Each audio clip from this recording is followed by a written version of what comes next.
Good afternoon, everybody on YouTube. This is Rick Thomas from Obsolete Video Services. Today, we are working on a job or a 3/4 pneumatic that was shipped to me. The guy was basically screaming for help on this deck that actually has a lot of problems. Anyways, this is a Sony Vp-5000 3/4 pneumatic. It's basically a standard 3/4 pneumatic. It's not an SP pneumatic. This is one of the earlier decks. They're very, very heavy. And anyways, he sent it in for service, and I just got done doing some of the major repairs on this deck. This thing was a disaster.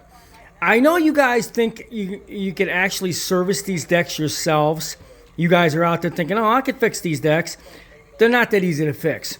All right? And like I said, if you're not a certified technician, electronics technician, somebody who's been around broadcasting a long time, such as myself, I wouldn't recommend it, because when you ship me something, when you give up and I have to end up fixing it, it's just going to cost you more money in the long run.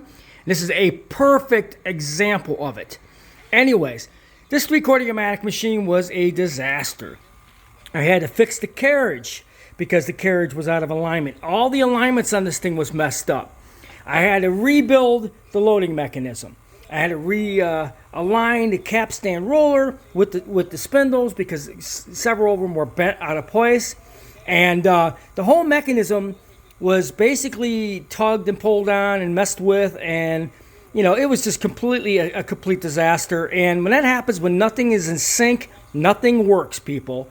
As you can see now, it works just fine because I know what the hell I'm doing. But when you're working on these decks, I highly recommend you don't try to service these if you don't know what the hell you're doing. 3/4 pneumatic decks are not that easy to fix. It's not just change rubber belts. That's not how it works. Sometimes you get problems like this. This thing had a systems card failure on the bottom of the deck, which would also cause the machine to go fast forward, rewind like crazy, and it would not stop. It's a common thing. I had another card to this machine in my parts bin, so I was able to replace the systems card on the bottom of the unit. He couldn't have fixed the deck if he wanted to, because you have to have that card. He had a bad card on the bottom, which was throwing the mechanism in fast forward rewind like crazy, and it would not stop. That's a common thing with this machine. Sometimes you can check the sensors and all that, and you find out that it's not a sensor. It's usually the system card on the bottom that's all thrown out of whack or something's burnt out on it. Sometimes it could be a sensor, but usually it's not.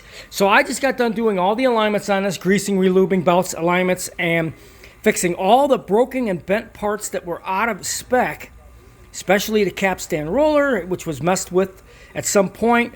The loading pin at the very back was messed with at some point. That was bent. I actually have to take pliers and bend these perfectly straight and get them back in position again. When you mess with these things, you cause a lot of damage. Don't recommend working on electronic equipment such as broadcast decks if you've never done it before. I've been doing this 35 plus years, folks. This is something I've been doing a very long time, so I know my way around these machines, and I know what needs to be fixed and what doesn't need to be fixed. But anyways, this thing had some serious issues. We now got it after about an hour and a half of fixing all the problems that I had to troubleshoot. Another problem is I don't like working on decks that other people have messed with, because I don't know what they did to it, and most of the time I never get the information about it. So I have to start from scratch, such as this, to troubleshoot every single little problem on the deck until I can come up with the solution to why it's doing what it's doing, such as this, systems card, and complete mechanism failure. As you can see, it now works, and it's the alignment's perfectly, the tracking's perfectly. This is how you fix equipment like this, guys. Don't recommend ever doing anything like this if you're not a service tech. And if you have 3/4 pneumatic machines and you're like, God, I really need to use one, send them in for service, like to me, so I can service the deck for you. Hope you enjoyed this video.